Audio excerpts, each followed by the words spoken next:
Hello, everybody. Can everybody hear me? Hands up for anybody who can't hear me. Okay, good. So welcome, everybody, to this talk. This is a very interesting talk, especially because I'm very interested in this topic. It concerns us all. So we're going to be talking about how citizens can participate and have a say in the upcoming Berger consultation. And this talk will highlight the dangers and the hopes we have for the Internet of tomorrow. And we have very special guests here today. Thomas Lohninger, he's the executive director of the Working Group on Data Retention in Austria. And we have Cathleen Berger, she is the program lead at GDP. And Barbara van Schewick, who is a professor at law at Stanford Law School. So please give it up for them. Thank you. Thank you. Just before we get started, quick poll of the audience. Give me a hand sign if you've already been active in the Save the Internet campaign so far. Like any phone calls, emails, faxes. OK, that's not too bad. By the end of the session, I want to see all your hands up for getting active in the future. So that's our goal for today.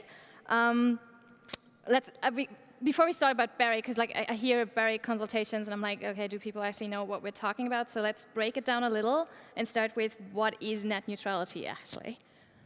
Yeah, net neutrality sometimes sounds very complicated, but it's actually a really simple concept. Basically, the idea is that the companies that connect us to the Internet should not be interfering with what we do on the line. And that has three components. They should not be able to block or discriminate against applications, and they shouldn't be charging fees to application and content providers to put them in a fast lane.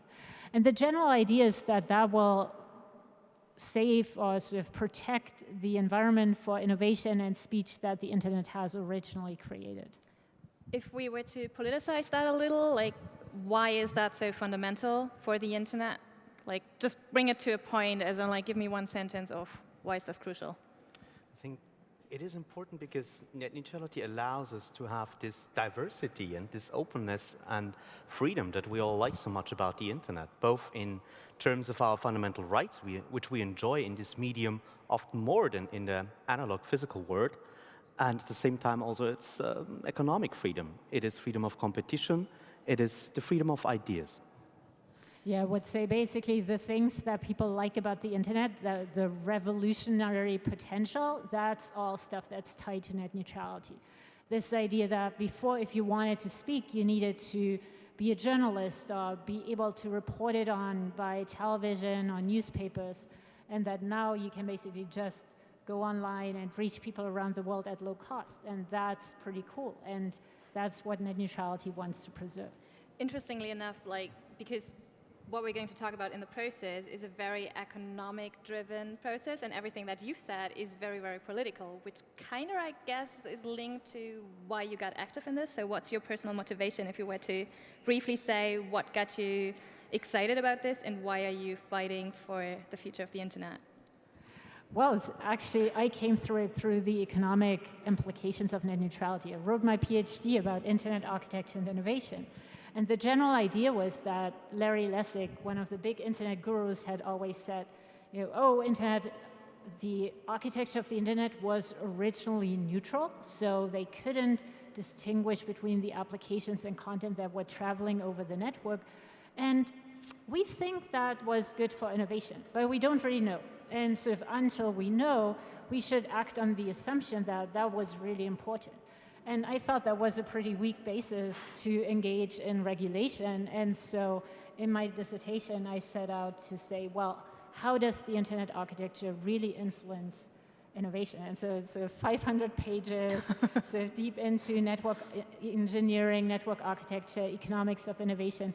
And then, interestingly, the result was, wow, this has actually been really central for innovation. And so that's how I came to the problem. And then, once people started to say, well, the architecture of the Internet is changing, and now Internet service providers actually have the power to identify the applications on the network, how should we regulate that? it turned out that wasn't so simple. It's really easy to say, I'm for net neutrality, but it's really hard to come up with good rules.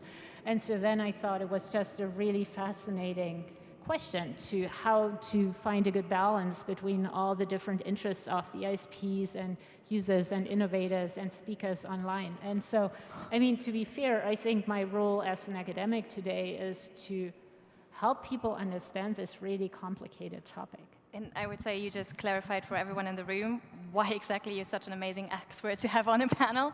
So in case anyone doubted that there's no expertise on that panel, you know, I don't think we can get more than that.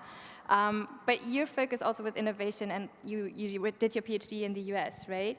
So your motivation, I guess, is more from the European context. So how did you get active in the SafeTheInternet.eu campaign? I mean, before the SafeTheInternet.eu campaign, there was this weird issue of net neutrality. When I was always like a civil society person. When I was really young, I started LGBT work, and then I did a lot of work in anti-racism. And then when I had my first really boring job, I started to listen to podcasts, and so I came into the hacker scene, and then I found out that there are digital rights, and there's a really interesting debate about that with very interesting people. And for some reason, I did not get bored. Like normally I get bored after half a year. But in this field, I could just dig deeper and deeper. And then, yeah, net neutrality after data protection was kind of solved, and we had a lot of wins around data retention in Austria. I thought, okay, it's time for a new subject. And net neutrality sounded really interesting. And I just read a lot about it, talked with many people about it, and particularly also read all the laws that at this time there were very few laws in the world around net neutrality. And that was a really good basis. When the European Commission then started their net neutrality proposal, the law, which is the reason why we are having this discussion here, I was in a pole position to do something about it. And so we were actually the first to start writing amendments about that law. And then in the discussion with the Brussels Office of European Digital Rights, we had this idea of why not do a campaign? How should it be called? Let's call it Save the Internet.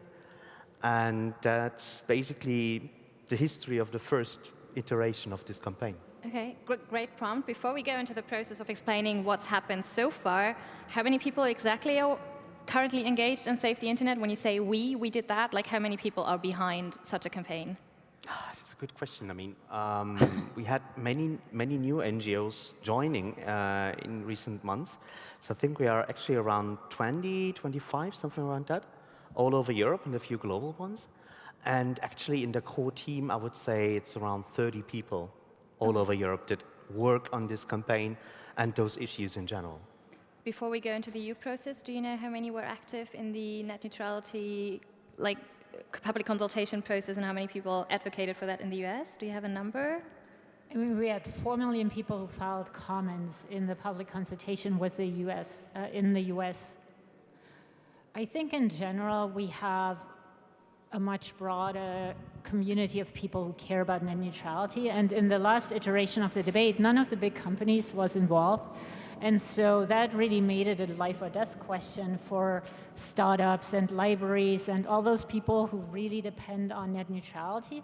And as a result, we didn't necessarily have a lot of money, or people were doing this in their free time or at night. And I had, volunteers working with me who would just go home after work and then do research on the weekends. So, I mean, I do think in general that the public interest scene in internet policy is a lot broader in the US than over here. And also it's not spread as much across the European member states. Right. But still the general problem that we are totally outgunned by ISPs with lots of money, many lobbyists and many lawyers is the same problem over here and over there. Right, and I guess that kind of like, since we're looking for a new hope in Europe on net neutrality, we want to have at least 4 million comments in the public consultation process, I would say. That's my goal, so you guys all got to get active. But let's talk about the process so far. Do you want to give a quick snapshot of how the EU process has worked so far and why we have that regulation before we go into Berger? Yeah, so basically the history about net neutrality in Europe, it's actually not really complicated because most of the time nothing happened. People started talking about net neutrality in 2007 after the American debate got really loud. And everybody was expecting that the European Commission at some point would start proposing a law on net neutrality, because it's just a very reasonable thing to do. It would profit the European economy as well as the fundamental rights. So everybody was just waiting on what the European Commission would do. But then nothing happened. And so actually 2 countries in Europe started adopting their own laws, first the Netherlands and then Slovenia.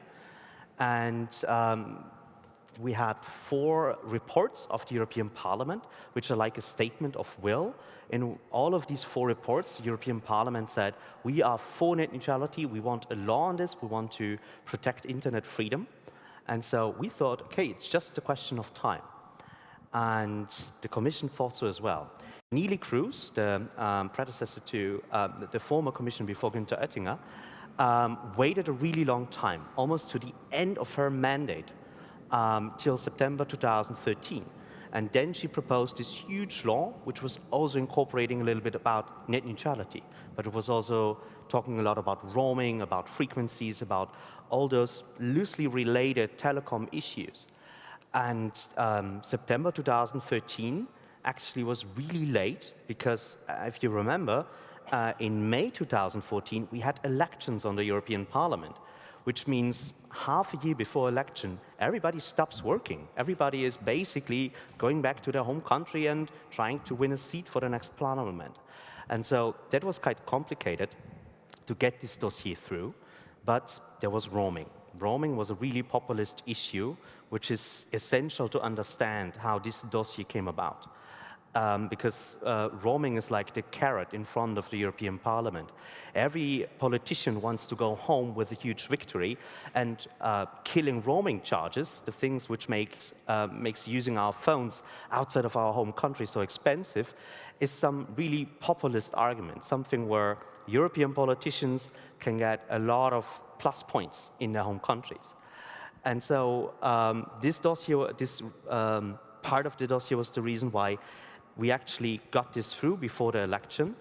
And in April 2014, we had a huge win in the European Parliament. And the law that the Commission proposed had net neutrality written on top of it, but it was actually the opposite. It was basically legalizing all forms of network discrimination. And the Parliament turned this around. They gave it a real net neutrality law, which repaired all of these problems. But it's not only the Parliament that makes laws. We also had the Council, which is basically the 28 member states. They then reversed the clock back to anti-net neutrality.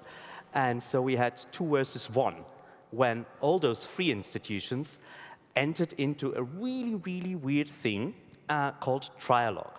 So 3 institutions talk and negotiate about the final law. And this is the most secretive negotiation process in all of Europe, where you basically have no information, you don't know who is talking at which meeting about which topic, but at the end you have a final law. And it's really undemocratic and really intransparent. And yeah, they came to an agreement at the summer of 2015, and in October 2015, the European Parliament adopted a law which is a mixed bag. We tried to get amendments through. We tried to clarify a lot of the ambiguous language. But yeah, we did not succeed with amendments. And now we have a law which you can read either as net neutrality or no net neutrality. It's a little bit like Schrödinger's cat. Just picking up on, because I think like if you're not part of the European process, identifying those actors and understanding their roles is not actually easy. So just recently I've been, because you said data protection, we're all solved. I wouldn't necessarily agree. So I was at a talk with Jan-Philipp Albrecht, who's the rapporteur on the dossier on data protection in the EU, and he compared, when asked about how to portray those 3 main actors, which were the same, in a really short sentence, he basically said, so the European Parliament is Middle Earth. These are little hobbits fighting for freedom. And then the Commission, which used to be good but kind of fell over, is Isengard. And then the Council just is Mordor, which basically tries to destroy everything else that the little hobbits are fighting for. Do you feel that if you, like the process that you've just described, I heard like I was trying to follow this from the Lord of the Rings perspective, and I kind of feel this fits. I'm not sure you agree, but like maybe to make it a little more plastic. Kind of. I mean, the analogy almost fits. I would change it a little bit and say the European Parliament was Gondor. It was like this human kingdom, which also used to be good, but then they had a really corrupt king that sold the whole region out.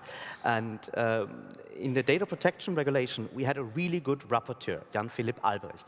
He's a green politician, and he actually cared about data protection, which was the main reason why TRAI was so successful. They actually got a lot of the good stuff in the final law because they had a good negotiator there. And sadly, in this dossier on net neutrality, we had a really bad rapporteur. Pilar del Castillo, she's a Spanish conservative. People say she was always in the pocket of the telecom industry, and so she never really cared about fundamental rights, about neutrality, about the freedom of the internet.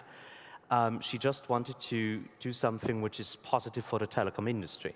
And she was negotiating on behalf of the European Parliament with the other two institutions.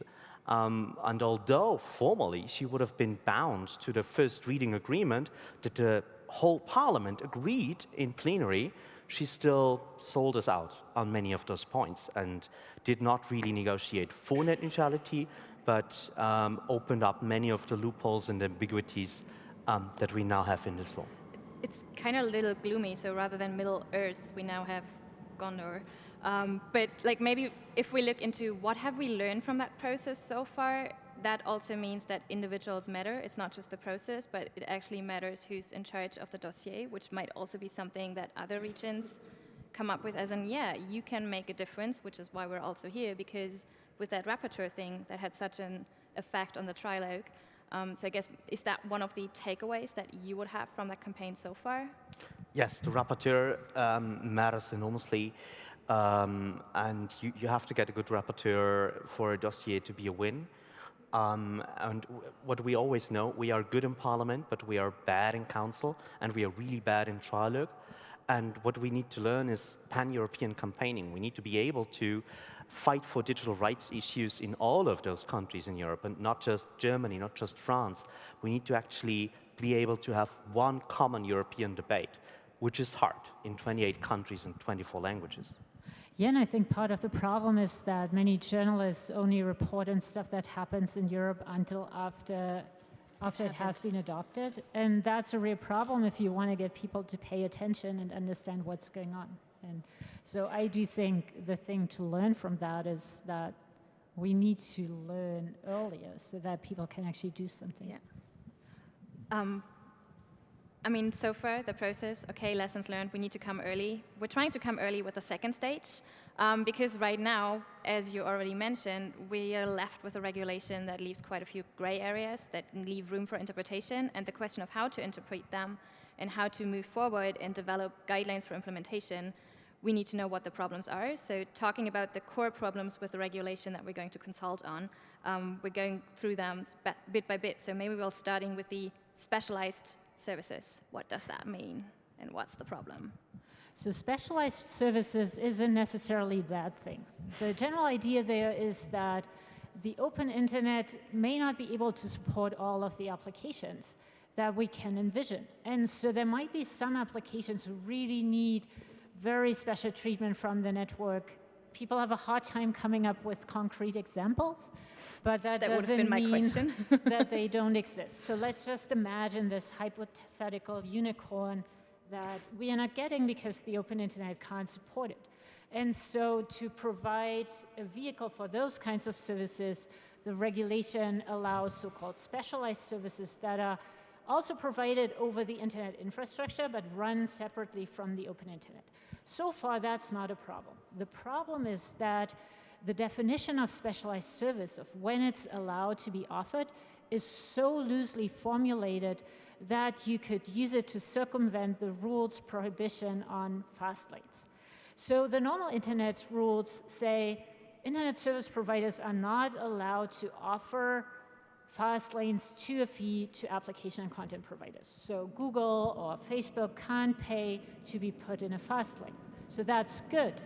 But the problem is the ISPs now say that they think by labeling something as a specialized service, they can now start offering fast lanes to totally normal internet applications that function over the normal internet, so that you can basically buy yourself a competitive advantage. And so the problem is not the existence of fast lanes as such, it's where to draw the line between the legitimate specialized services that we want because they encourage innovation and the ones that would just be a circumvention of the general internet rules.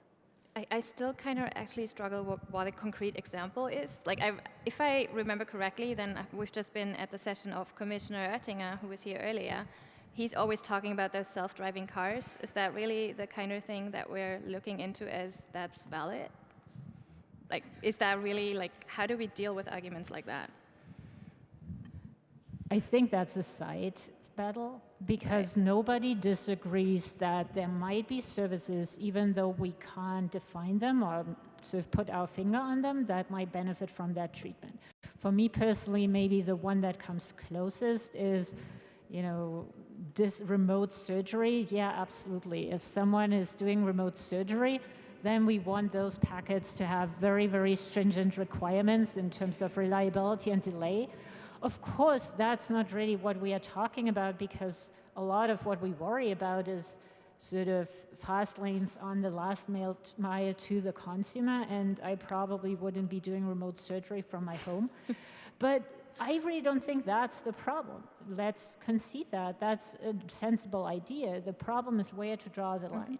And as we all know, so Deutsche Telekom CEO Tim Höttges said, we think this regulation allows us to offer fast lanes to normal internet applications like online gaming and video conferencing for a fee.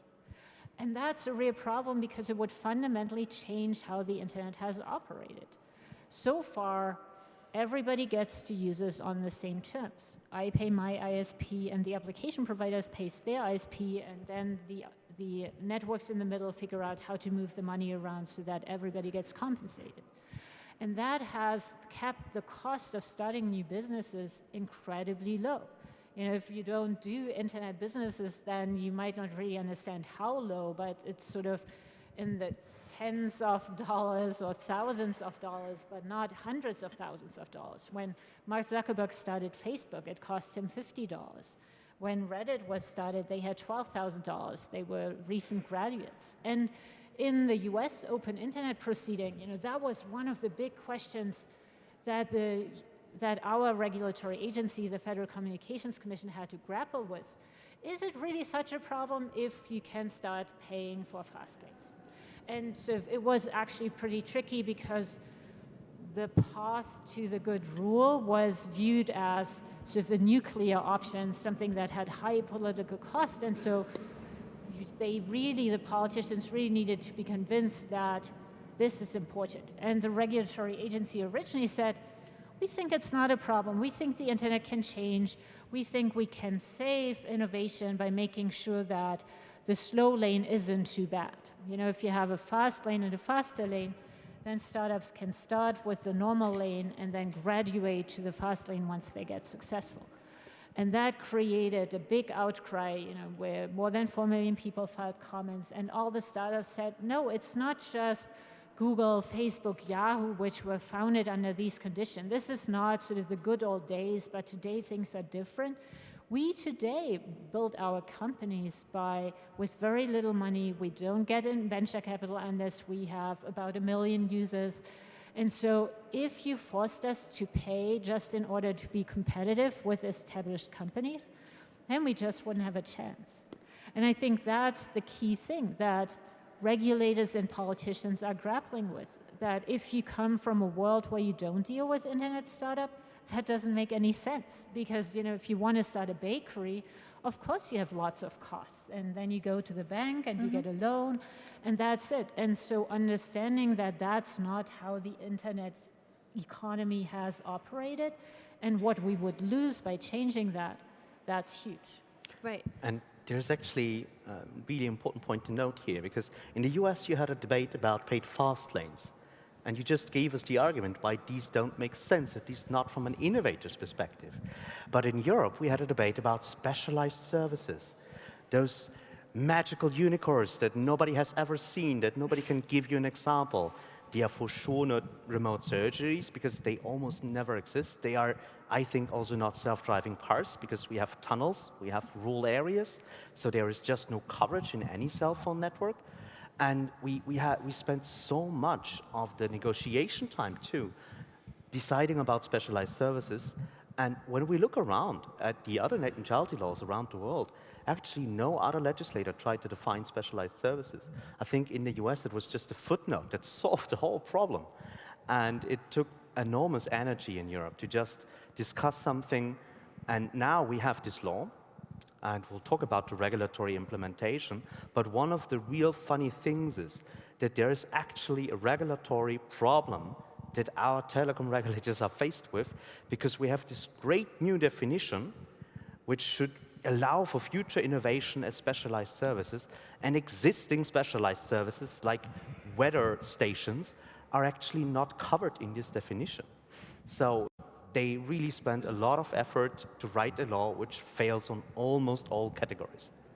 I mean, to kind of bring this a little together, my background is working in government, so why we ended up with this is also because the difference with the US is we have 28 member states trying to find a compromise, and compromise language turns to, it often ends up being very vague and leaves room for interpretation. So that's yet another challenge that we're actually dealing with, that the regulation is also incredibly vague because compromise and translation issues made this whole regulatory process very, very difficult. And another issue that came up and that we need to focus on in the now public consultation process is the traffic management aspect. Do you want to just briefly explain what that entails?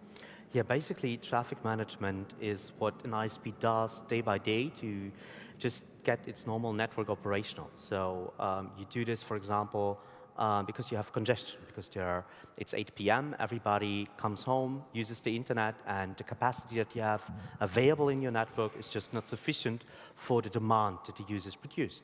And so this is a case where an ISP can legitimately start managing the network.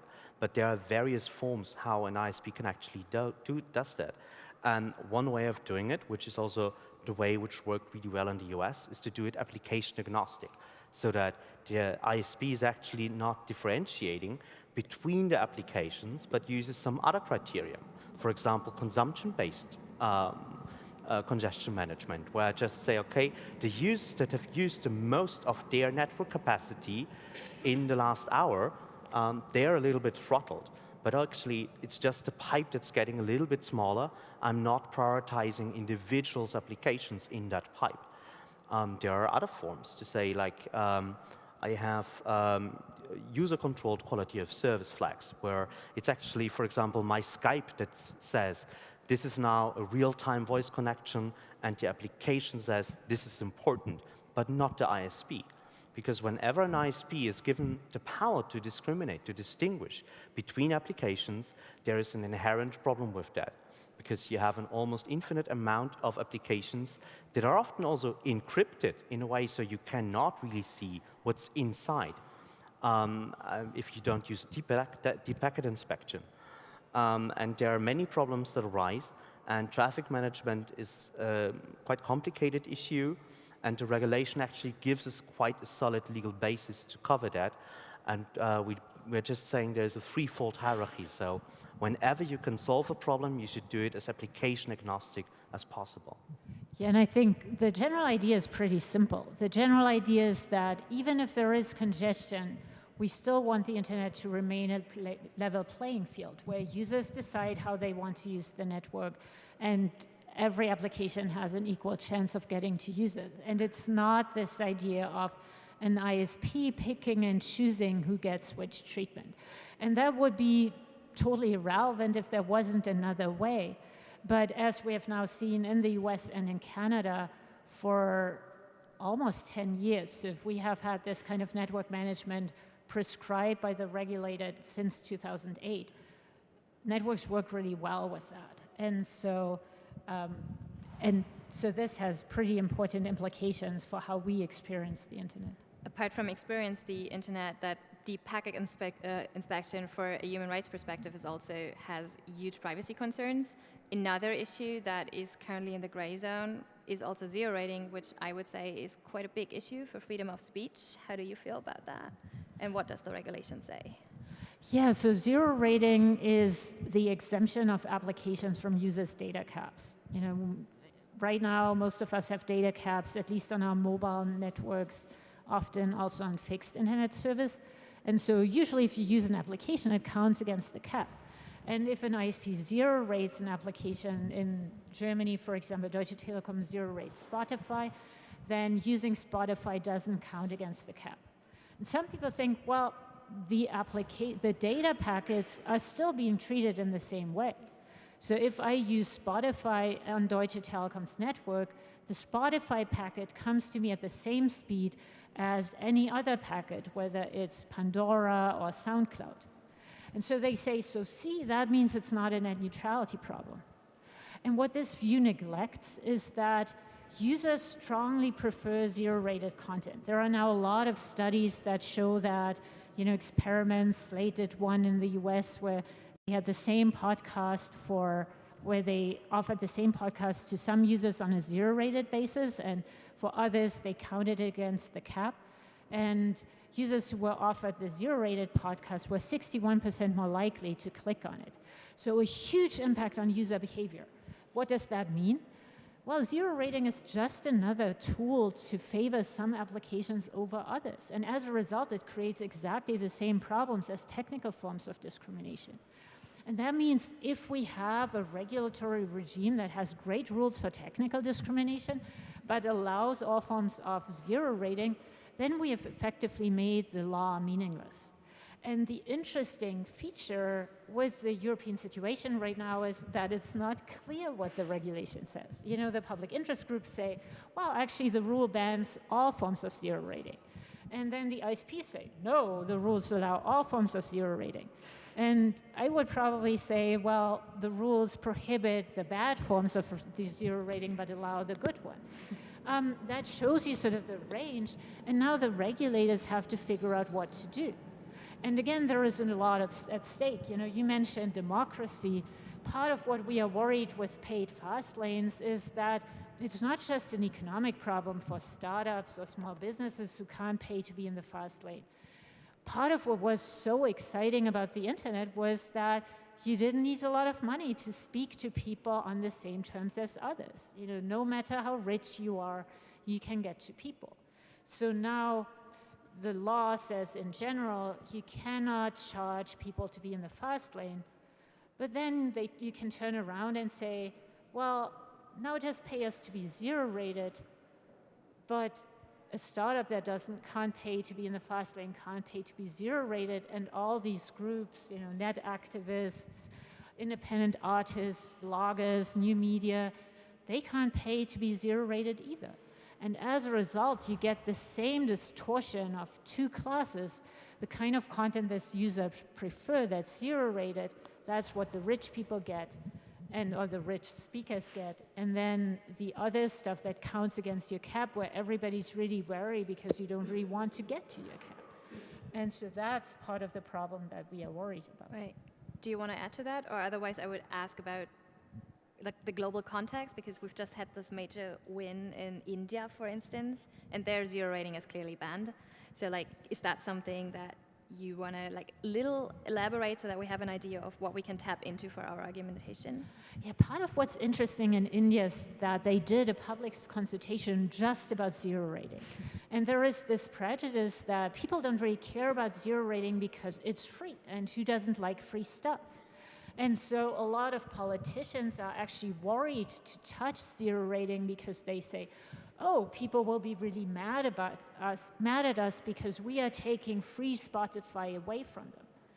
And what they don't really see is sort of how limiting it is. If Deutsche Telekom gives you all this bandwidth for Spotify, why not give you the same bandwidth for a streaming service of your choice?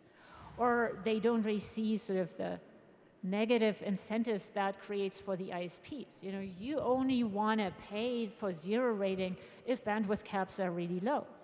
And we now have a lot of data that shows that in Europe, when ISPs started to zero rate content, they afterwards either reduced bandwidth caps or increased the price of unrestricted bandwidth.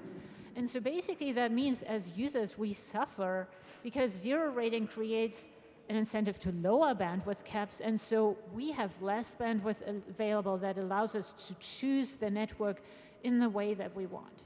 So, but politicians, as I say, think, oh no, my God, we can't touch it because people will be mad because we're taking away free stuff. And so India is interesting because they had, in the second part of the consultation alone, where they were just asking questions about zero rating, they had 2.4 million people commenting on zero rating. And that was particularly remarkable because people always say, well, maybe zero rating is a problem in developed countries, but in developing countries, that's different. And Facebook was pushing this product called internet.org where they enter into contracts with ISPs, and then the ISP gives people access to a zero-rated set of applications that is part of internet.org, and that's sort of low bandwidth. And so people said, of course, you know, people in the developed countries will be happy. Some internet is better than no internet. And the Indians said, no, you know, our startups will suffer. You know, the American large companies, Google, Facebook, Netflix, they can pay to be zero rated, but our startups can't. And we want Indian startups. We want to hear from Indian voices. We don't just want to hear from the large established media who can pay to be zero rated. And so it was really interesting because there was this huge mobilization in India, and in the end, the Indian regulator adopted really nuanced rules for zero rating where they basically prohibit the bad kinds of zero rating against a fee, and zero rating an individual application in a class of similar applications but no fee, or zero rating a whole class of applications, but they still allow other sort of beneficial forms of zero rating. And so in that way, it's basically a model for what we could do here. Absolutely. And actually, you already mentioned the Netherlands and Slovenia. I know that in the Netherlands, there's also just in February been a judgment which also banned zero rating in the Netherlands. How is that, like the regulation, like the law, the legislation in the Netherlands affected now from the regulation? Do you want to explain that very briefly? The Netherlands adopted their net neutrality law, which is actually quite good and also has a clear ban on zero rating. And then, of course, the European regulation is above that because it is a European law and it's also a regulation, so it does not have to be transposed to national law. And you would have thought that, okay, good, now the Dutch law is just dead. But the Dutch parliament is now in the last stages of adopting a law which will replace the previous one, but implement the regulation and just oblige the national legislation with the new European standard.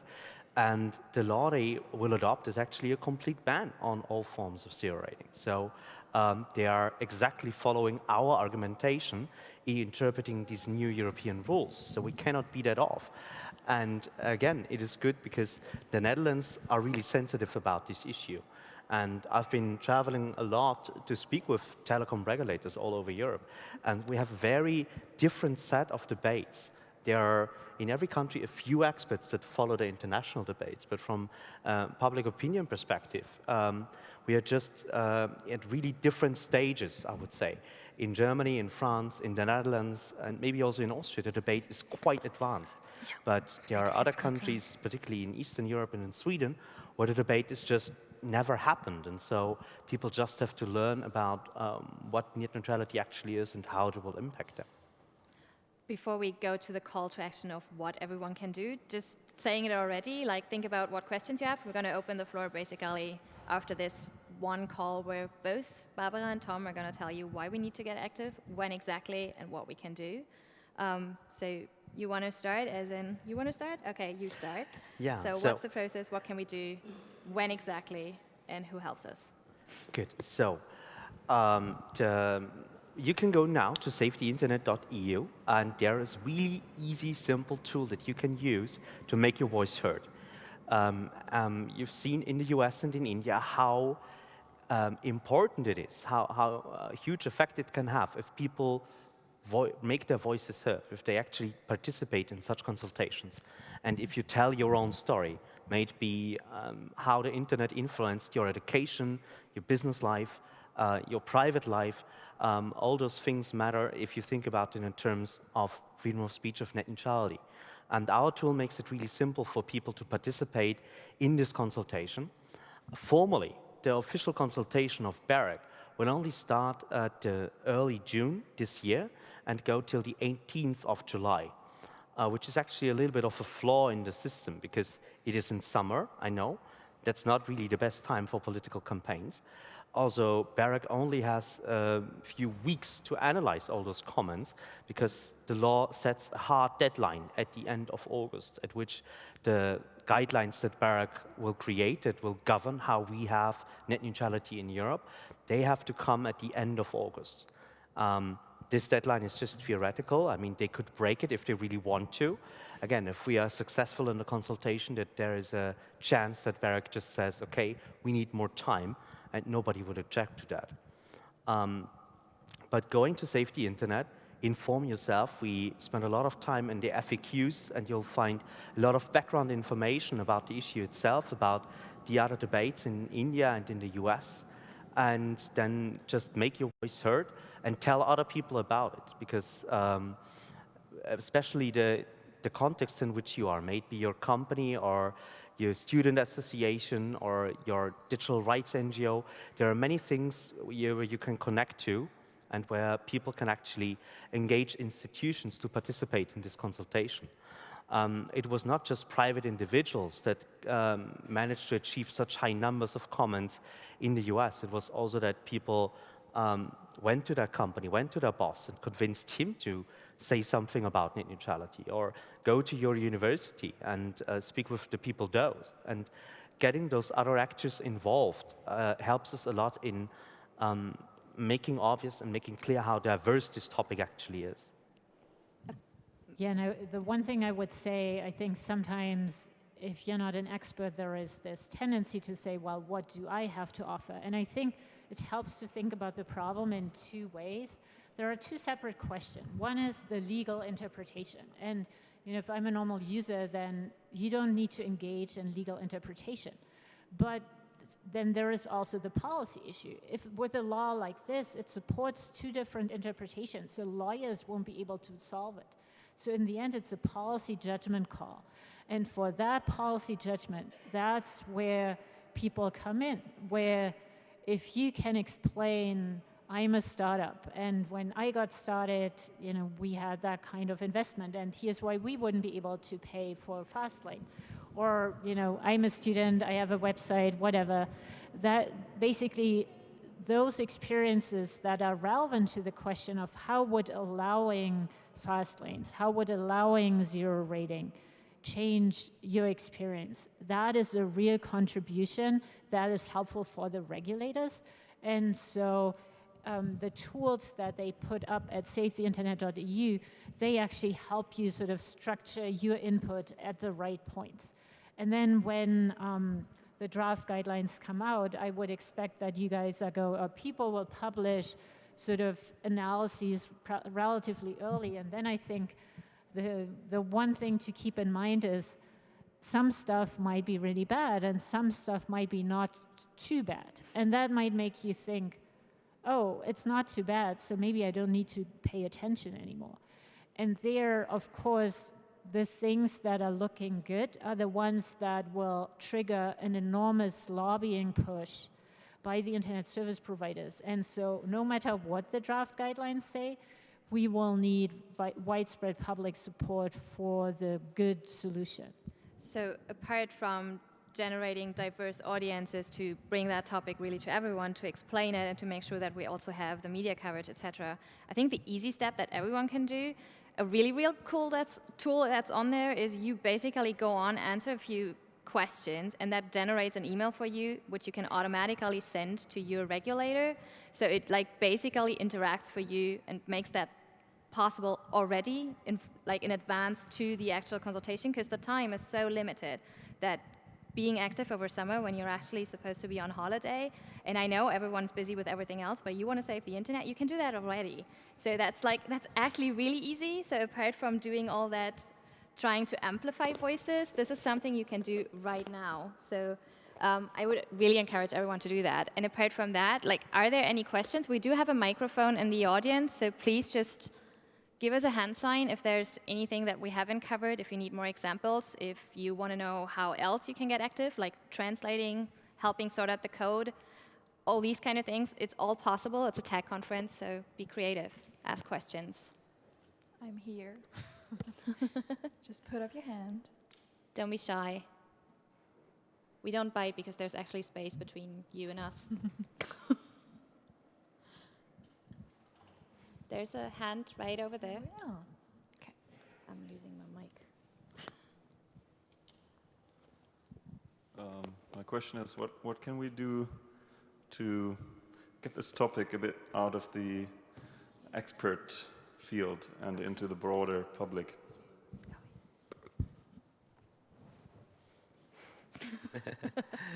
That's like the big question. And when we learn from the successes from other regions, which is really something that we should do, we need funny people. We need funny people to explain this complex technical legal issue in a way which connects with people. In the US, we had John Oliver. In India, also before the big spike in comments happened, because before journalists started writing about it, you had a group of comedians that made a really funny video. And so it is not us as the guys that read the law, that write the analysis, that make the website. It is actually, you need an intermediary that sums it up. Because in my experience, the deeper you get into the legal debate and into the technicalities of the debate, you're losing this ability to actually make it sound easy, which is, a bad trade-off. Any podcasters in the room who might want to volunteer for doing some comedic, European-wide show or something? No? Yeah, but even just talking to your friends about it, I know I have a lot of students and I teach classes on net neutrality, and they usually start with the students thinking, oh, the internet is the way it always was, and then suddenly they think, oh, this might all change, so I might want to do something about it. And then they say, oh, it's so cool. At parties, I can talk about net neutrality, which maybe tells you about how different the US debate is, where people actually think this is a sexy party topic. But as a result, it's really interesting that everybody and their grandmother knows about net neutrality. When I buy coffee on the train, the person who sells me the coffee knows about net neutrality. When I'm waiting at the White House to get in, and as a foreigner, you're not allowed to walk through the White House without someone who is accompanying you. And so then I usually talk with the security people. They know about net neutrality. And so you only get there because it's in the media, people blog about it, but also people share this on Facebook, they talk to their friends, they tell their parents about it. And those are pretty simple things that people can do. And I think it's easy over here because it seems so remote. Berger, 28 regulatory agencies doing stuff behind closed doors, that it doesn't feel as if it affects you directly. But I think this can really fundamentally change how the internet works. Absolutely. There's another question. Yeah, maybe. Does it work? Okay, maybe I wasn't paying attention enough, or maybe I don't just understand European law. I'm from Denmark. We don't discuss net neutrality much in Denmark, actually. But I was wondering, you're talking about the Netherlands imposing a very strict law, which is stricter than the EU law. Is it possible for the national parliaments to actually impose a law that is stricter, more positive towards net neutrality than just imposing the EU law? That's the beauty of it, because it's just interpreting, you have to amend your national legislation if there comes newer European legislation that's above it, particularly if it is a regulation, because your national law has always to be in line with what the European law says. But you can be more specific. You can just not contradict what the European law says. And what the Dutch government is doing is basically following their reading of the European law and just making it more concrete. And they are using the mandate which they have in amending their previous legislation. But And yeah, it is a little bit of a weird thing to do. And also, Berger is talking about implementation guidelines. So they're discussing of how can it be implemented, which already tells you there's different ways to do this and different readings into this. So of course, there is certain leverage, which also means if certain governments are already active in this and certain laws are already put into national context, that actually helps our argument if these are strong, because then you can say like, hey, it's already been practiced and it's working really well. So that just feeds into making sure that these are very clear, because ultimately you don't want different interpretations, because the goal was to harmonize the digital market. So that, of course, should be the main goal. But yes, there is ways to interpret the law. It's also maybe sort of one additional aspect. In general, the idea was, and that's different from the net neutrality rules Europe had before. Before it was the member states could go further than what was happening at the European level. And this law was designed to prevent that and basically exclusively regulate net neutrality at the European level. But with respect to zero rating, there is a lot of debate. Some people, so basically people say in the negotiation, they agree to not cover zero rating as part of the regulation. That apparently sort of is not how people view it anymore, but the law can be interpreted that with respect to zero rating, it basically allows, it potentially allows national member states to go further and then prescribe some minimum moments when regulators need to intervene. But that is relatively special to zero rating. And we really had confusion about this from the beginning. I mean, in the press conference, when the law was adopted, the rapporteur said, on a question from a journalist, no, zero rating is not covered in this regulation. Commissioner Oettinger sat beside her at that moment and did not object. And then afterwards, the European Commission said, yeah, it's kind of covered, but also okay, and not prohibited.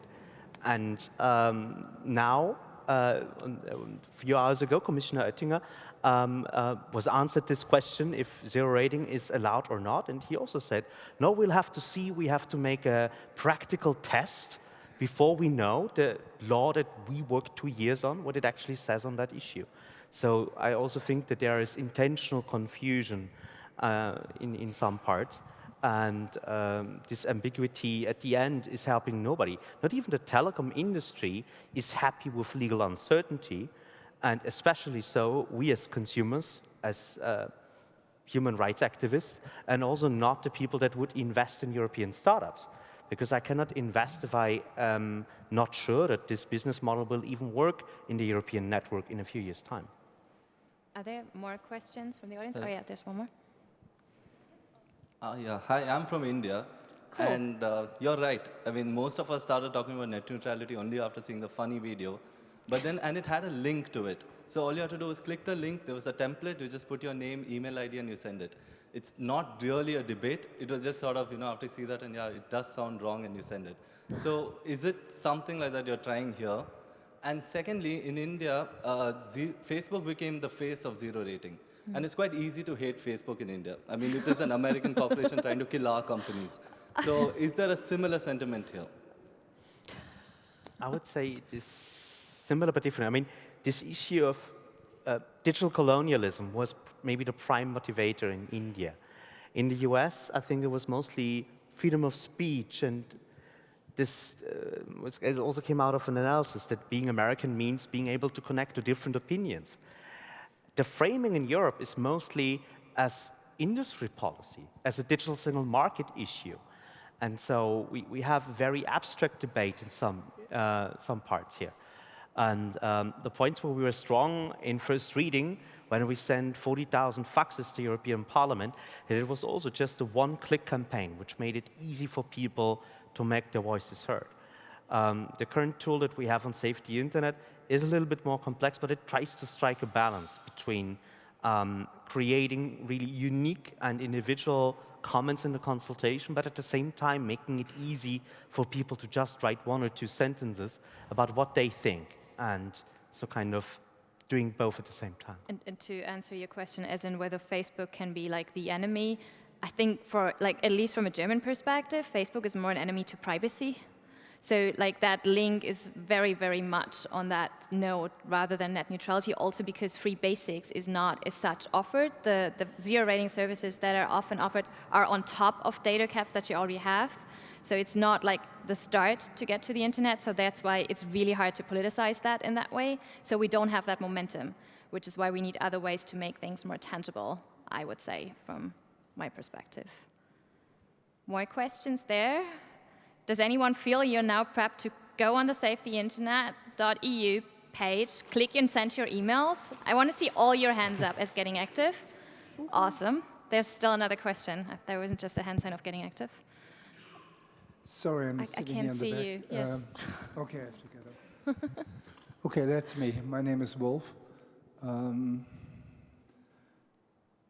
Thank you for your enthusiasm.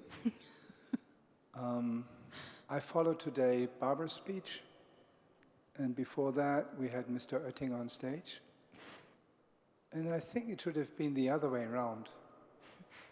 I think it should be her to give the major speak and have Mr. Oettinger listen to her and ask him to answer her statements. I think we are playing something wrong. We are already playing the potential role of being losers. And I think we have to find for means where we actually have the power to be successful. You gave some good examples, to be witty, to be tricky, to be all kind of things.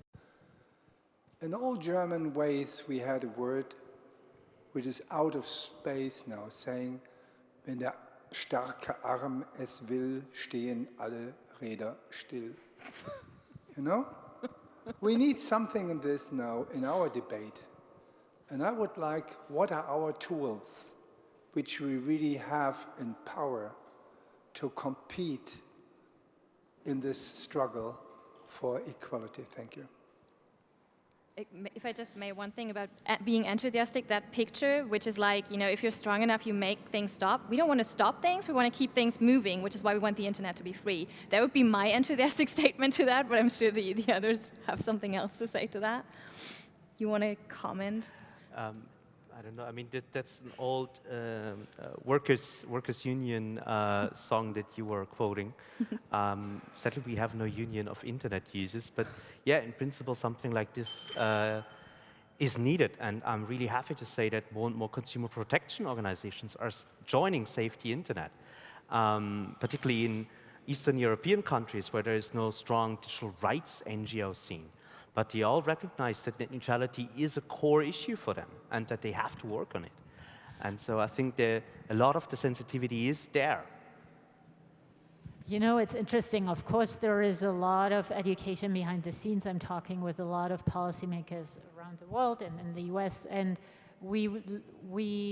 these debates are ultimately successful through doing two things at the same time. You need the right arguments, and you need public pressure behind them. And if one of both is missing, you lose. You can have the best arguments, but if policymakers feel it's just minority, nobody cares, they will not act because it's painful. And so, I mean, one thing I think happens in Germany that a lot of politicians don't really know about this, and even if they do, they think people don't care.